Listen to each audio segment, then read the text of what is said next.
Is it really possible for a tiny tweak to your morning coffee routine to ignite your metabolism and put your body into full fat-burning mode for the rest of the day?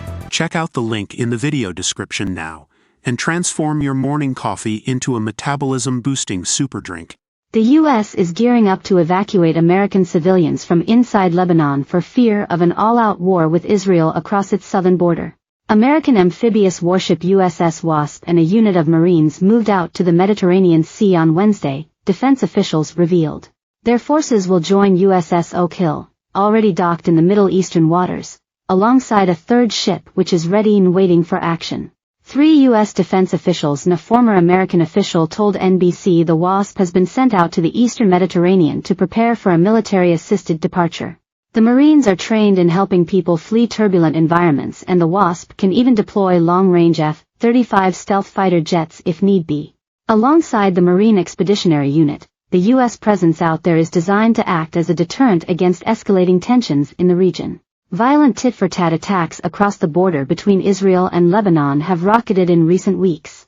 Iranian-backed terror proxy Hezbollah operates out of Lebanon, and has tried to unleash hell across the boundary for months since October 7. Allied with its fellow Iran-favored group Hamas, Hezbollah is just as anti-West and anti-Israel, but bigger. The chances of such exchanges sparking a full-blown armed conflict are growing increasingly likely as the days pass. America fears Israel may carry out airstrikes and a ground offensive inside Lebanon in just weeks, the U.S. officials warned. And despite pressure from Israel's greatest ally, the U.S., Biden's pleas for restraint have fallen on deaf ears. Israeli PM Benjamin Netanyahu's forces plan to forge a 10-mile buffer zone above their northern border with Lebanon, pushing back Hezbollah. If a diplomatic path to achieving this fails, they are willing to use force.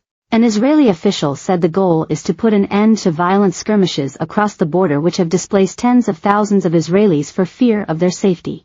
One Middle East expert told our channel that Israel is now more focused on tackling the Iran-backed threat in Lebanon than defeating the Gaza-based Hamas.